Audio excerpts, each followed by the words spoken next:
This guy, Flash Thompson, he probably deserved what happened. But just because you can beat him up doesn't give you the right to. Remember, with great power comes great responsibility. Welcome back to Thinking Critical. This is Wes, and today it's time for another comic book review.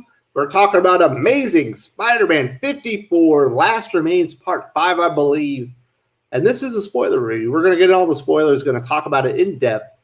This is another very solid issue from Nick Spencer with Mark Bagley on art. I think most people are going to enjoy this. It is also exceptionally dark. Is it as dark as Amazing Spider-Man 52? I think so. It might be darker. It's pretty gruesome in some parts. I'm still enjoying it. Don't know that it exactly fits in with the Spider-Man brand, but yes, I heard y'all. He's been through the ringer before. There's been some very intense and dark scenes and stories in Amazing Spider-Man history. I certainly acknowledge that, but they're definitely bringing the horror elements to this story, The Last Remains.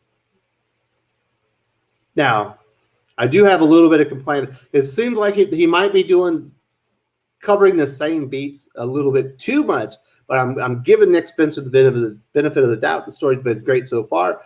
I was a little I'm still up in the air. Was last week or issue 53 a recommend or not? Probably it was, but this is certainly a step up. Now, before I get into the details of Amazing Spider-Man 54, I do want to say this. If you haven't subscribed to the channel, hit the bell for notifications. Give me a thumbs up if you enjoy this video. Give me a thumbs down if you don't. Either way, I want to hear what you think about Amazing Spider-Man 54, Last Remains Part 5, and just the Last Remains story arc all together. They're undoing one more day, right? That's what this all has to be about. It sure looks like. All right, let's get into the details. So they start right. Mark Bagley absolutely is still killing it on the art. A very well illustrated comic. Although the very last page, when we get the reveal, when we get there, I do think the character that they show looks a little distorted. But other than that, it's a great issue. We start out essentially right where issue 53 left off. Peter Parker's dead. He's Kindred is making him go through the ringer, experiencing all the things, and he realizes Harry Osborn took the mask off. It was Harry Osborn the whole time, and Peter Parker, as he brings him back to the real world, basically resurrecting him from death. We find out some more information about that here, and as soon as Peter finds out the identity, he thinks he's won.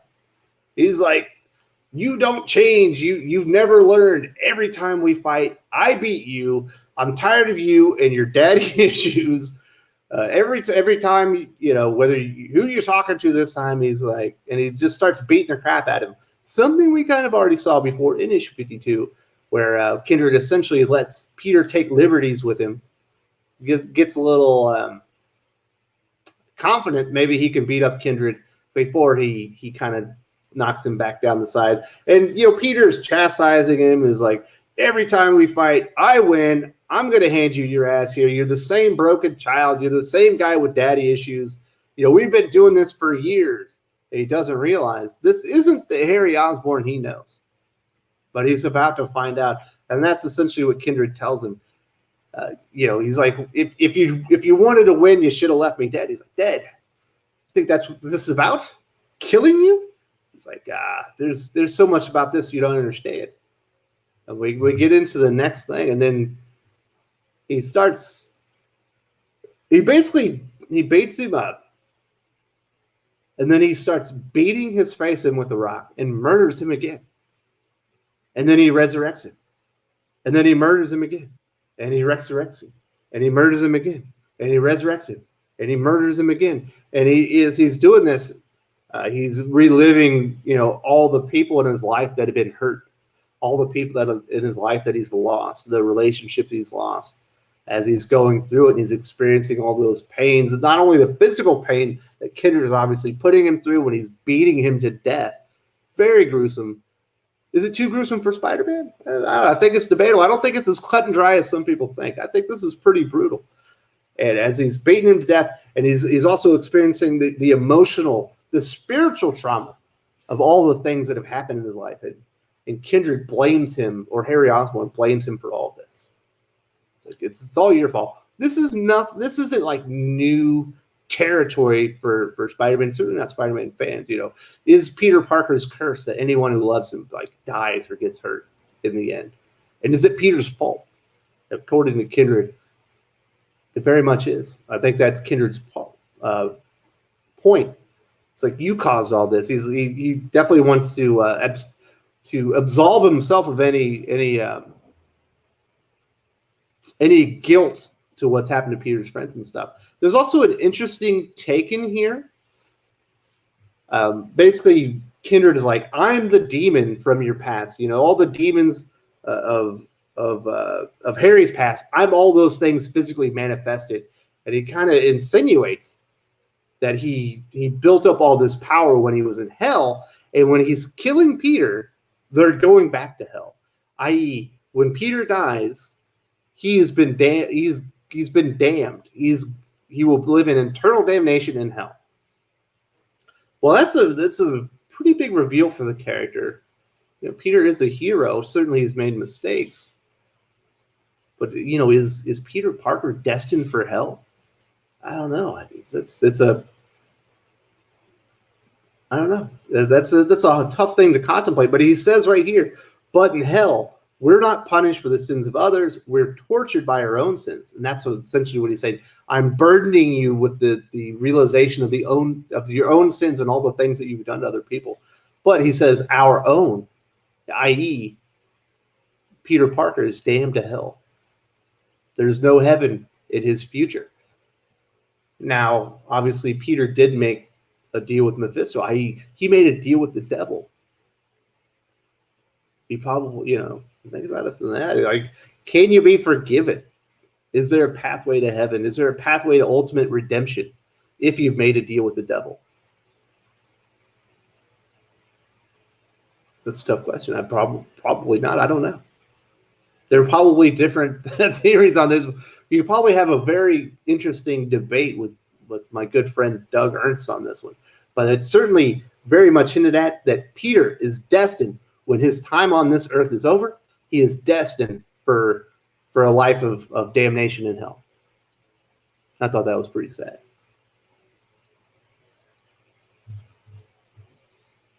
Also, he blames Peter. He says the reason that the Sin Eater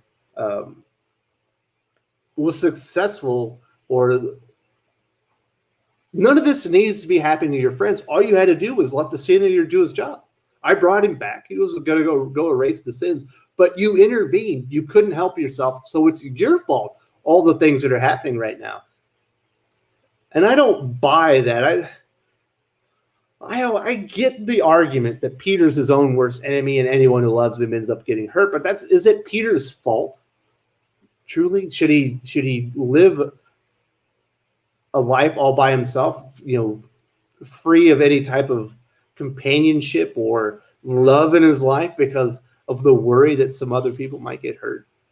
No, he shouldn't do that. Peter Parker is a hero.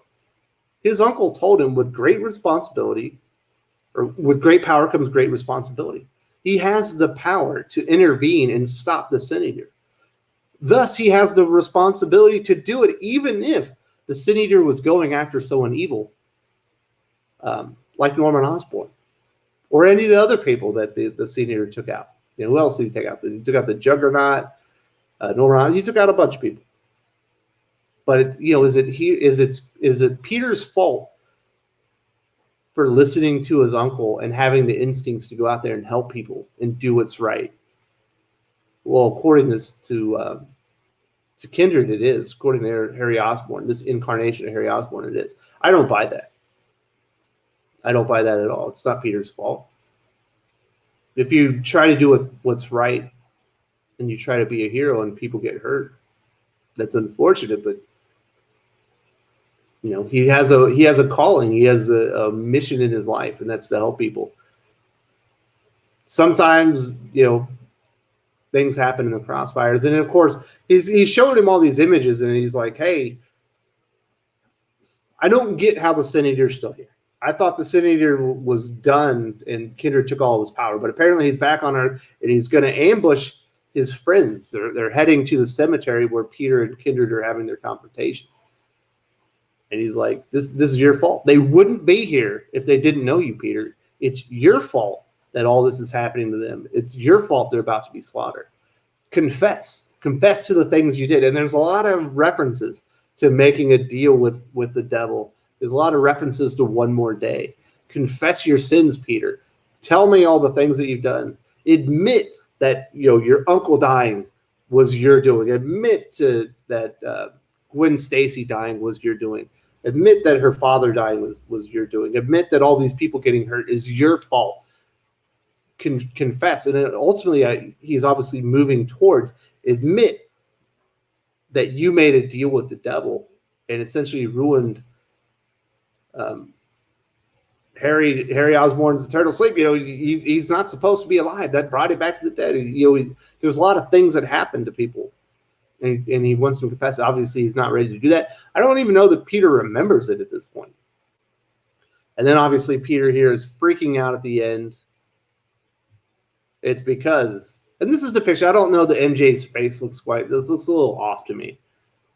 But he sees it's MJ, another reference to One More Day. We've been talking about the deal with the devil. He's showing her that not only are all his Spider-Verse friends there, MJ's there as well to go check on him and see if she can help. Confess your sins, Peter, before she gets hurt too. It's all your fault. And he's breaking him down.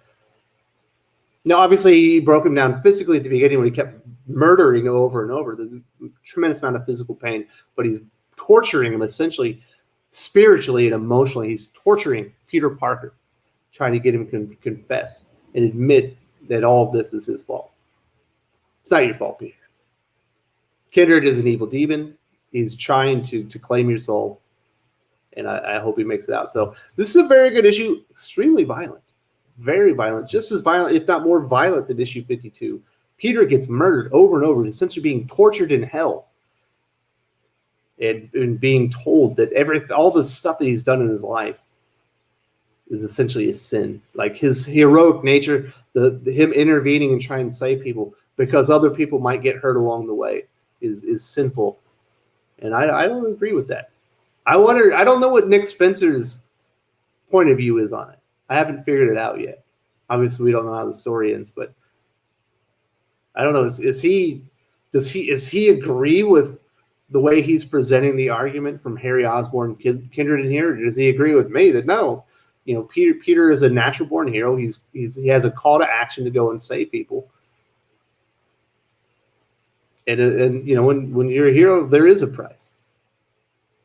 There's a price for everything. So I don't know. Very good comic book. 4 stars. It's getting a bit repetitive. Like I said, there's a lot of beats that we experienced in issue 52. They're experiencing here. Hopefully, I think they've driven home the point now enough that they can really start moving the story forward. Not sure how many issues this is going to last. I know they're talking the fallout's happening in February, so I think it might be 3 or 4 more. No, it's probably 2 or 3 more. It should be heading into January. But it's very good, very violent, very intense story.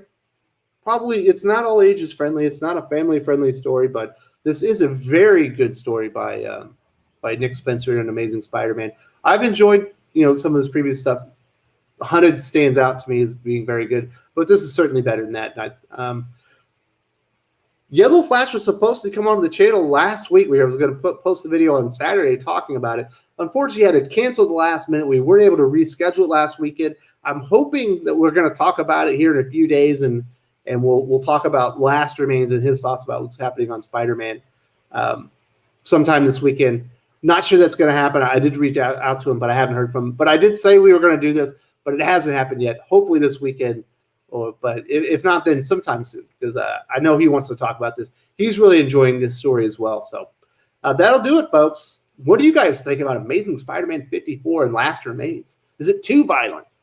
Is it off-brand for Peter Parker? I don't know. I think it's on-brand, but maybe a little bit too violent. But it's really good.